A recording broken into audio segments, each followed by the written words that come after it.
आपका स्वागत हमारे चैनल पर। चाइना को बहुत बड़ा झटका लगा है क्योंकि मोदी सरकार का जो मास्टर स्ट्रोक है उसके बाद जिस तरीके से जनता मांग कर रही थी, ये जनता के लिए भी बहुत खुशखबरी है क्योंकि जनता ये मांग कर रही थी कि किस तरीके से जो ऑनलाइन हम प्रोडक्ट परचेज करते हैं हमें पता नहीं होता कि वो मेड इन इंडिया होते हैं या मेड इन चाइना होते हैं, किस देश के बने होते हैं। तो अब गवर्नमेंट ई मार्केट प्लेस पे ये नियम आया है कि वहां पर उनको ये दर्शाना होगा कि ये मेड इन इंडिया है या मेड इन चाइना है। जिस भी कंट्री का वो प्रोडक्ट है वहां पर आपको मेंशन करना होगा। तो इसके बाद चाइना को जिस तरीके से चाइना का प्रोडक्ट बहिष्कार करने की बात पूरे देश में चल रही है, यहाँ तक कि बहिष्कार किया भी जा रहा है। और इस वक्त मेक इन इंडिया और आत्मनिर्भर भारत को बढ़ावा देने के लिए ये मोदी सरकार का बहुत बड़ा कदम है।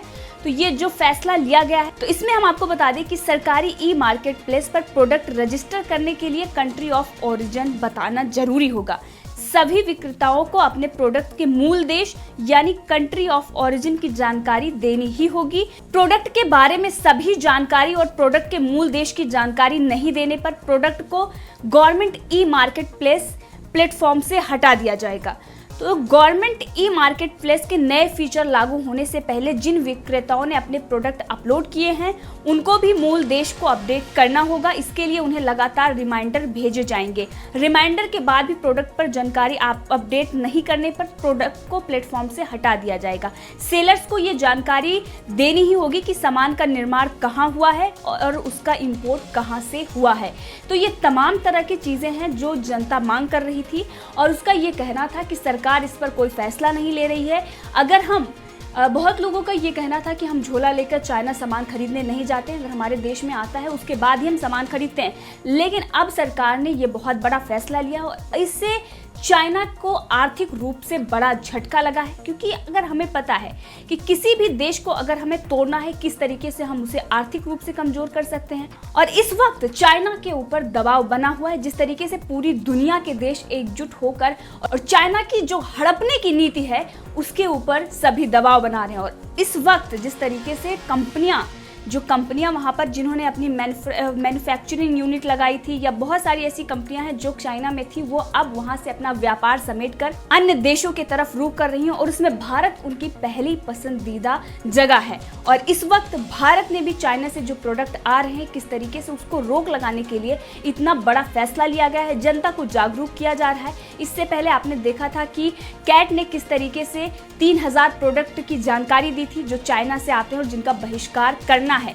तो इस वक्त जोरों शोरों से चाइना के प्रोडक्ट का बहिष्कार चल रहा है। इस वक्त हमें जानने की ये ज़रूरत है कि कौन से प्रोडक्ट भारत में बने हैं, कौन से प्रोडक्ट चाइना से बने हैं। तो ये बहुत बड़ा फैसला मोदी सरकार का है जिसके बाद अब लोग इसकी सराहना भी कर रहे हैं। तो इस वक्त जिस तरीके से कोरोना वायरस महामारी से जूझ रही भारतीय अर्थव्यवस्था को बूस्ट करने के लिए प्रधानमंत्री नरेंद्र मोदी ने भी आत्मनिर्भर भारत मिशन लॉन्च किया है। देश के नाम संबोधन प्रधानमंत्री नरेंद्र मोदी ने स्वदेशी पर ही जोर दिया था और जिसके बाद उन्होंने ये भी कहा था कि लोकल फॉर वोकल का जिक्र किया था और साथ में ही आह्वान किया था कि आज से हम स्वदेशी को बढ़ावा देंगे।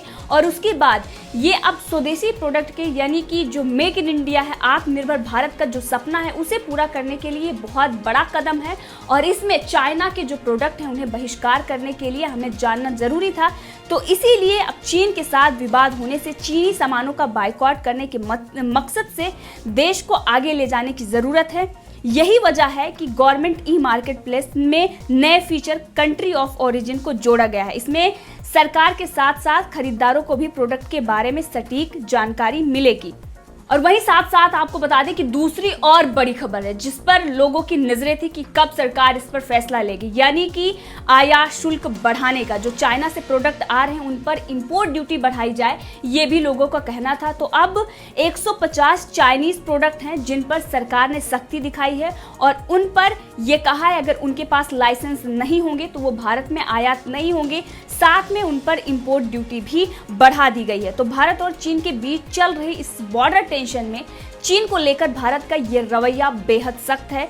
चीन की चाल को नाकाम करने के लिए सरकार हर मोर्चे पर चीन को घेरने की तैयारी कर रही है। भारत चीन से आने वाले व्यापार पर रोक लगाने की तैयारी कर रहा है और इसीलिए 12 जून के बाद से चीन से टायरों के आयात पर भारत पाबंदी लगा चुका है। इसके साथ ही साइकिल, मोटरसाइकिल, कार, बस और लॉरी के टायरों के आयात पर भी रोक लग गई है। डीजीएफटी से लाइसेंस लेने के बाद ही भारत में चीनी सामान का आयात होगा। पिछले साल दूध के उत्पादों के आयात पर भी पाबंदी लगाई गई थी और अब इसके साथ आपको बता दें कि 47 अरब डॉलर के 150 उत्पादों की गुणवत्ता को लेकर सख्त नियम बनाए जा रहे हैं। इलेक्ट्रॉनिक उत्पाद, साइकिल, एयर कंडीशनर, खिलौने, प्रेशर कुकर आदि की गुणवत्ता को लेकर सख्ती की जा रही है। इसके साथ साथ कृषि, डेयरी और एमएसएमई जैसे क्षेत्रों को चीन से सस्ते आयातित उत्पादों से बचाव में मदद मिली है। और इसी के साथ साथ आपको बता दें कि चप्पल, खिलौने, फर्नीचर जैसे गैर जरूरी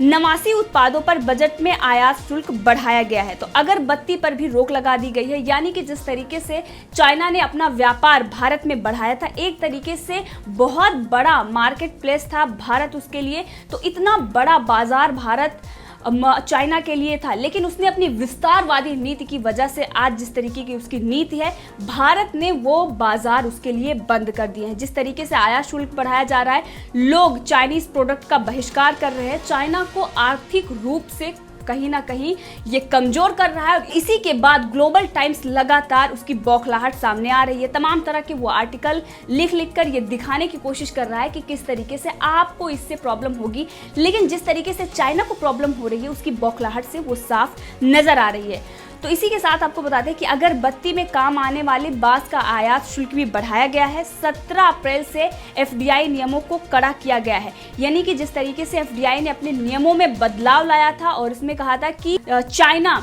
अगर वो प्रत्यक्ष या अप्रत्यक्ष तरीके से निवेश करना चाहे भारत में तो वो नहीं कर सकता है, क्योंकि जिस तरीके से वो एक तरफ कोरोना वायरस फैला हुआ था और दूसरी तरफ वो अपना निवेश बढ़ा रहा था। यानी कि उसकी चाल इस वक्त देखिए, जब पूरी दुनिया जूझ रही है इस वक्त मंदी से और इस वक्त कोरोना वायरस से जूझ रही है, और उसकी चाल है विस्तारवादी नीति को बढ़ावा देना, अपना निवेश बढ़ाना।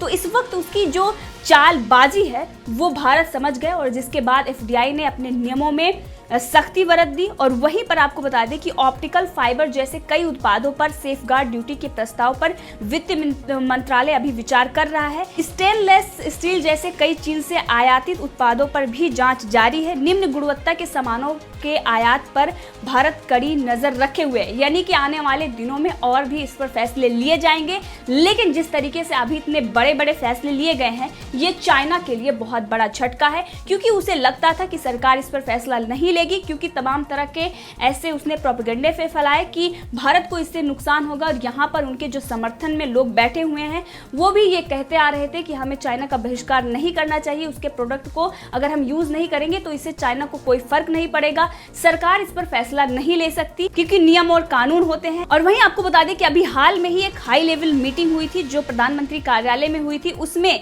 आत्मनिर्भर भारत और आत्मनिर्भर भारत को बढ़ावा देने के लिए जिस तरीके से चर्चा हुई थी और इसमें ये फैसले जो बड़े बड़े फैसले लिए गए, उसमें ये भी ध्यान रखा गया है कि आने वाले दिनों में हम कौन कौन सी चीजें जो चाइना से आयात होती हैं उस पर प्रतिबंध लगा सकते हैं।